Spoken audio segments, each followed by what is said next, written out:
তাদের ইউনিয়নের এক শ্রেণীর লোক যারা শ্রমিক কর্মচারী থেকে বিচ্ছিন্ন, শ্রমিক কর্মচারী কোনোখানে তাদের খাওয়া নেই।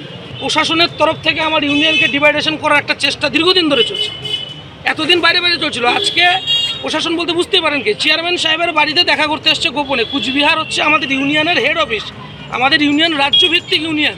সেই ইউনিয়নের জেনারেল সেক্রেটারি আমি দীপেশ দাস কুচবিহারের হেডকোয়ার্টারে থাকি। আমার সাথে কোনো রকমের যোগাযোগ না করে বালুরঘাট থেকে দুজন, ইসলামপুর থেকে দুজন, সমস্ত পার্মানেন্ট স্টাফরা কয়েকজন একজোট হয়ে চেয়ারম্যান সাহেবের সাথে গোপন বৈঠক বা আতাত করতে এসছে। এটার বিরুদ্ধে আমার শ্রমিক কর্মচারী গর্জে উঠেছে। তৃণমূল বনাম তৃণমূলের লড়াইয়ের রণক্ষেত্র কোচবিহার। আইএনটিটিইউসি কর্মীদের মধ্যে ব্যাপক হাতাহাতি, সেই ছবি এই মুহূর্তে আপনাদের সামনে তুলে ধরছি। কোচবিহারের ছবি আপনারা দেখতে পাচ্ছেন। কোচবিহারে এনবিএসটিসি চেয়ারম্যানের সঙ্গে সাক্ষাৎ, কেন যুগ্ম সাধারণ সম্পাদকের সঙ্গে কথা না বলে সাক্ষাৎ, প্রশ্ন তুলে আরেক যুগ্ম সম্পাদককে ঘিরে আইএনটিটিইউসি কর্মীদের বিক্ষোভ।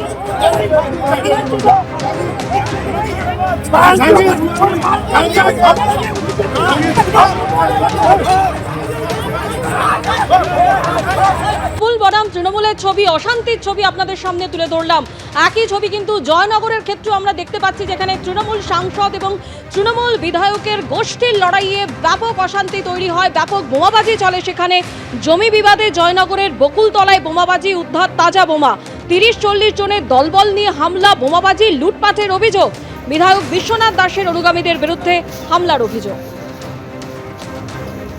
যদিও গোষ্ঠীদ্বন্দ্বের অভিযোগ খারিজ তৃণমূল সাংসদ প্রতিমা মণ্ডলের, এ ব্যাপারে কোনো প্রতিক্রিয়া পাওয়া যায়নি তৃণমূল বিধায়কের।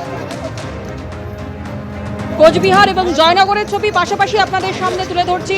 কোচবিহারে যেখানে আইএনটিটিইউসি নেতা কর্মীদের মধ্যে হাতাহাতি হয় আজকে, অন্যদিকে জয়নগরে যেখানে ব্যাপক বোমাবাজি হয়, তৃণমূলের সাংসদ বিধায়ক গোষ্ঠীর লড়াইয়ে উত্তপ্ত হয়ে ওঠে জয়নগর।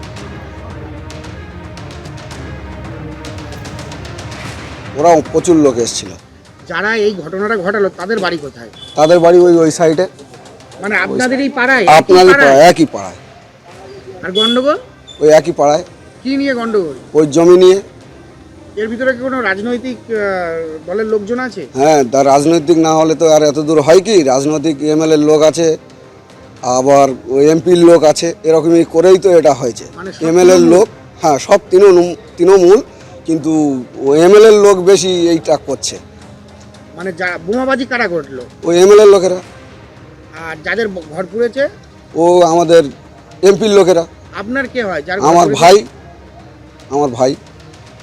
মানে দীর্ঘদিন ওই জায়গাটা নিয়ে গন্ডগোল? হ্যাঁ, গন্ডগোল চলছে। আর এখন গোষ্ঠীদ্বন্দ্ব হলো তৃণমূলের? হ্যাঁ, তৃণমূলের গোষ্ঠীদ্বন্দ্ব হলো। কটা বাড়ি পুড়েছে? দুটো। আর কতগুলো বোম পড়েছে এলাকা? অন্তত মিনিমাম 40-50 পড়েছে। যদিও গোষ্ঠীদ্বন্দ্বের অভিযোগ অস্বীকার করেছেন তৃণমূল সাংসদ প্রতিমা মণ্ডল, এ ব্যাপারে কোনো প্রতিক্রিয়া পাওয়া যায়নি তৃণমূল বিধায়কের।